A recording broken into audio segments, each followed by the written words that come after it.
Salah satu indikator bila sebuah kota dipadahkan sehatuan layak investasi, maka harus memiliki sarana instalasi pengelolaan banyu limbah, supaya limbah yang ada di mall wan perhotelan bisa terkoneksi dengan instalasi pengelolaan banyu limbah. Pemirsa, berikut kabar nang selengkapnya.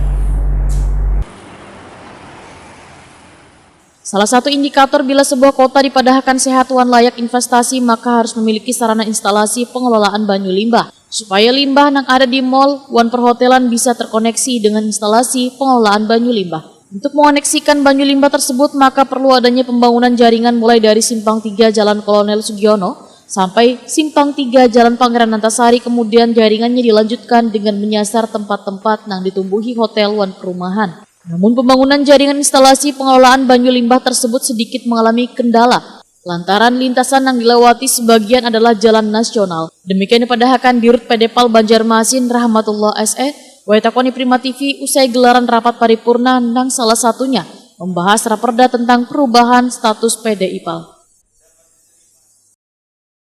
Mungkin dari posisi penempatan mungkin yang menjadi kendala nanti, tapi sudah di review lah. DED-nya. Insya Allah tahun ini mungkin dilaksanakan. Penempatan apanya? Pipanya maksudnya? Jaringan. Oh. Kan jalan itu kan jalan nasional tuh. Izinnya kan agak berat ya.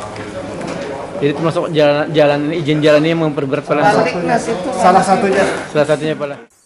Menurut Rahmatullah, keinginan untuk merubah status PDPAL menjadi perumda ini adalah untuk menindaklanjuti PP nomor 54 tahun 2017 yang sebelumnya juga ada di dalam Undang-Undang Pemerintahan Daerah nomor 23, salah satunya tentang BUMD. Sehingga sangatlah wajar, ujar Rahmatullah, adanya perubahan status tersebut lantaran tuntutan Undang-Undang wan peraturan pemerintah. Terkendalanya perubahan status ini hingga sampai 4 tahun menurut Rahmatullah lantaran adanya Pilkada 2020 pun adanya sebagian daerah menganggap perubahan status ini kurang menarik. Rahmatullah pun mengaku sangat bersyukur bila raperda tentang perubahan status PDIPAL Banjarmasin akan dibahas ke tahap selanjutnya.